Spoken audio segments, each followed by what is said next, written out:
एक सिद्ध साधु थे।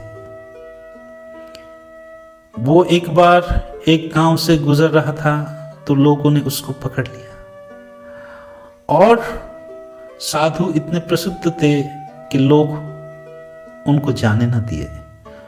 उनको निवेदन किए कि कुछ दिन ठहर जाओ, थोड़ी ज्ञान की बातें, थोड़ी आशीर्वाद हमें भी दे के जाओ। और लोगों ने एक छोटा सा कुटिया गांव के बाहर साधु के रहने के लिए बना दिया और वो साधु कुटिया में रहने लगा और लोग हर रोज अपनी समस्याएं लेके उसके पास आते रहे। पहला दिन हर एक ने अपनी अपनी मुसीबत, अपनी अपनी अड़चने, अपनी अपनी समस्या की बात की। साधु ने सुना और समाधान दे दिया। इसी तरह से चलता रहा और इसी तरह से पूरा गांव हर एक दिन आता रहा और घुमा फिरा के वही समस्याओं की बातें, वही एक ही गुणगान साधु का करता रहा। साधु देखा कि अड़चन जीवन में इनके नहीं है, अड़चन किसी और जगह में है, उसे बदलना होगा।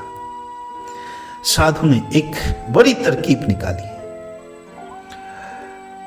और अगले दिन जब गांव वाले साधु के पास आए तो साधु हर परेशानियां सुनने से पहले बोला कि चलो परेशानियां सुनने के तो बहुत समय बाकी है, आज थोड़ा कहानी सुन ले। और साधु हंसी की कहानियां बोलने लगे, चुटकुले बोलने लगे। हंसी के कहानियां सुन के लोग बहुत हंसे।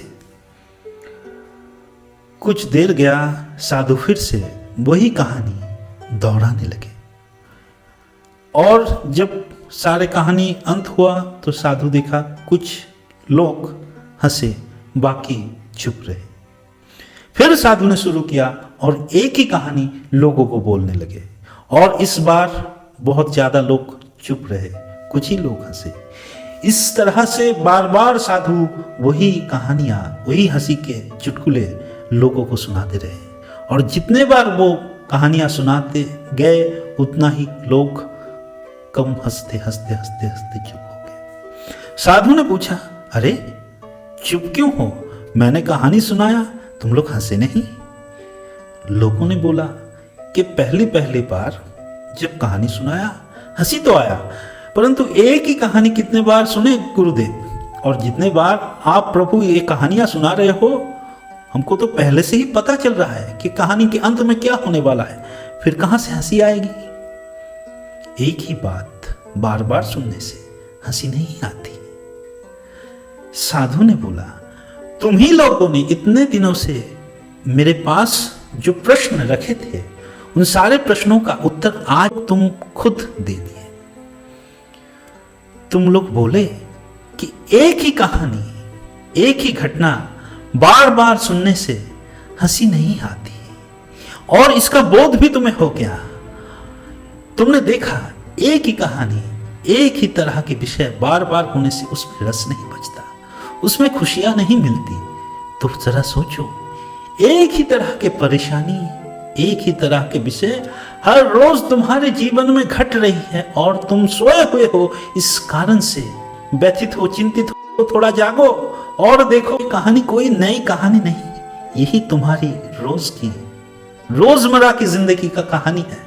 ये सदियों से चला आ रहा कहानी है, इनमें कोई नया रस नहीं। तो जैसे नए कहानी से नया खुशी मिलता है, पुराने कहानी से नया खुशी नहीं मिल सकता। उसी तरह से जब दुख नया था, कहानी नई थी, तब दुख भी स्वाभाविक था, पर अब ये दुख की कहानी पुरानी हो चुकी। अब कितना दिन दुखी रहोगे? अब कितना दिन दुख में पड़े रहना? अब तो जागो, अब तो थोड़ा देखो, अब तो डरो मत, आंख खोल कर देखो, परेशानियां अपने आप चली जाएगी। परेशानियों से परेशान होने का, दुखी होने का कारण नहीं बचेगा, क्योंकि वो पुराने हैं।